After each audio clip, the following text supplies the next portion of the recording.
Hey, what's up, guys? Welcome back to our YouTube channel, Snath Online Classes. Today, once again, I am Vidyasagar is present in front of you to discuss some interesting topics of chemistry, in which I am going to represent and explain about carbon and its compound.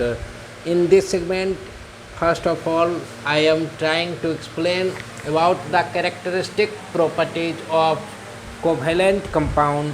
So please like the channel, share and subscribe it. Now let us start the discussions. So first of all, come and try to know what are the main properties shown by the covalent compounds of carbon and other covalent compounds also.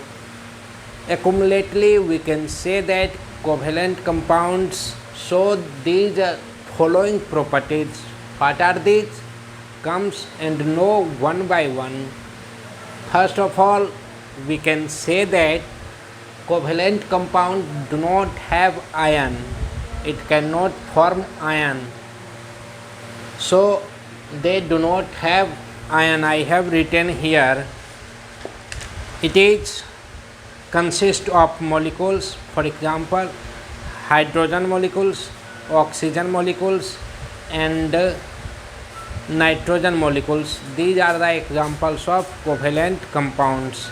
And second properties of covalent compounds are they usually liquid and gaseous.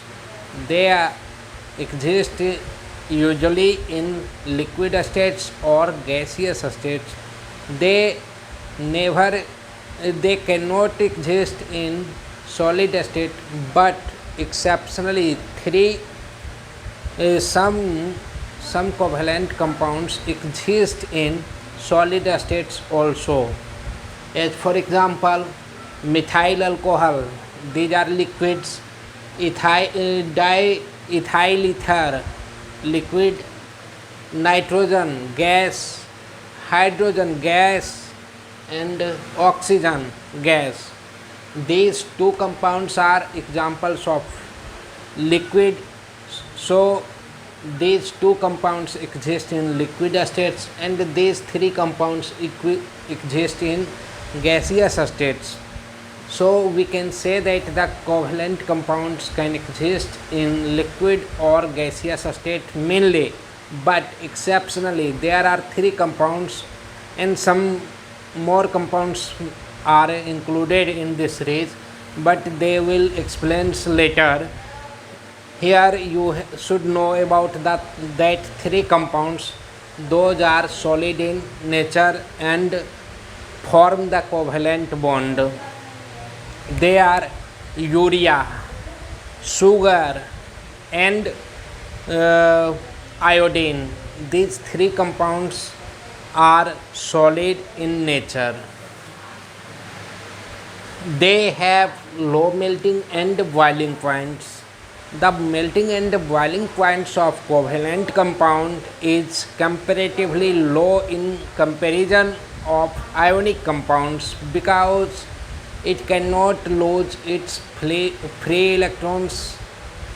That's why it doesn't require more and more energy to free its electron. So they have low melting points and boiling points. Now they are insoluble in polar solvent and soluble in non-polar solvent. It means it can be soluble in organic solvent and insoluble in organic solvent. But some compounds are such that they can be soluble in water, as for example hydrogen chloride and ammonia are soluble in water, but they are covalent compounds. And generally covalent compounds is soluble in organic solvents such as benzene, ether, carbon tetrachloride, etc. And they do not conduct electricity. due to it has no free electrons, and neither it form ions. That's why it cannot conduct electricity in well defined manner. So, and sometimes it may be polarized. That's why we can say that they do not conduct electricity but shows poor conductivity of heat and electricity. So these are the main properties of covalent compounds. One thing you should note in rough stage, between metal and non-metal, the formation of compound takes place, that is called as ionic compounds. If the formations of ionic compounds takes place, then the formation of bond is called as ionic bonding. So we can say that between metal and non-metal there is ionic bonding, and between non-metal and non-metal there is covalent bonding because between non-metal and non-metal compounds are formed with the covalent bond. So these are the some important points you should remember. Now let us look the difference between ionic and covalent compound. What are they? I am going to explain. Please try to remember it. Here in this section I have written the properties of ionic compounds, that is differ from the properties of covalent compounds. Here ionic compounds are mainly solid. I have written as because they are formed by the transfer of electrons and they are formed with the help of ionic bonds. They are closely packed, so they exist in solid states. That's why we can say that the ionic compound is solid in nature. But covalent compounds are mainly liquid or gas, and as you know there are three compounds that occurs in solid state but forms covalent bond. They are urea, sugar and iodine also. Okay, they consist of ion. Ionic compounds consist of ion and covalent compound consist of molecules. Next, they have high melting point and boiling point because it is formed by the combinations of ionic bond.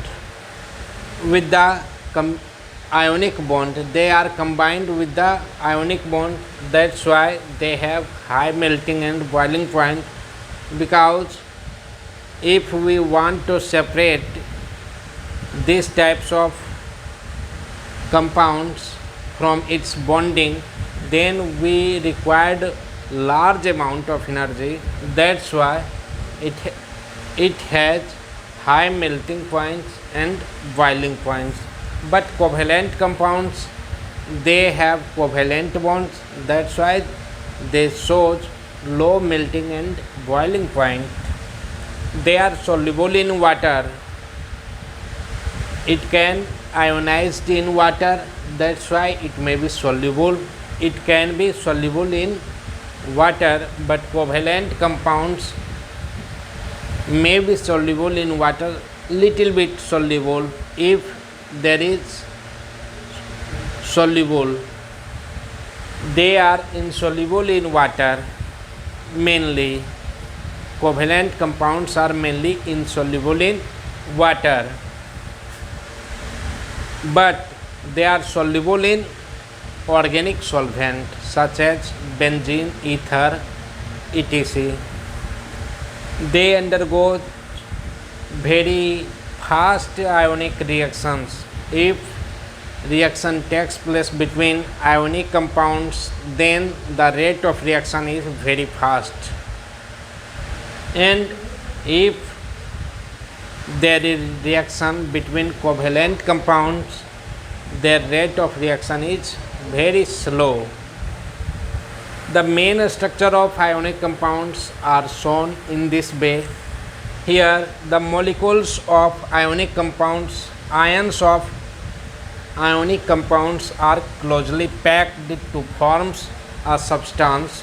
So, these are the structural representations of ionic substance. So, they exist in solid state because they are closely packed. Here, intermolecular force of attraction is high, and so that the intermolecular distance is low.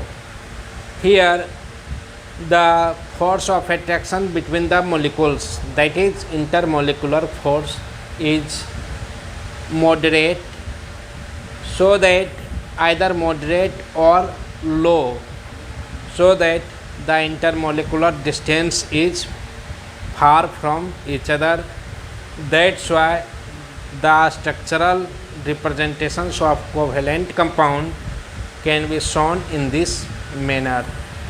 So these are the properties and these are the differences I have explained in this video. Now I am going to stop my explanations.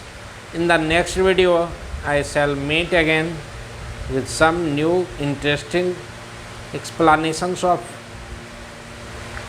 chemistry. Till that I want to say goodbye. Thank you. See you.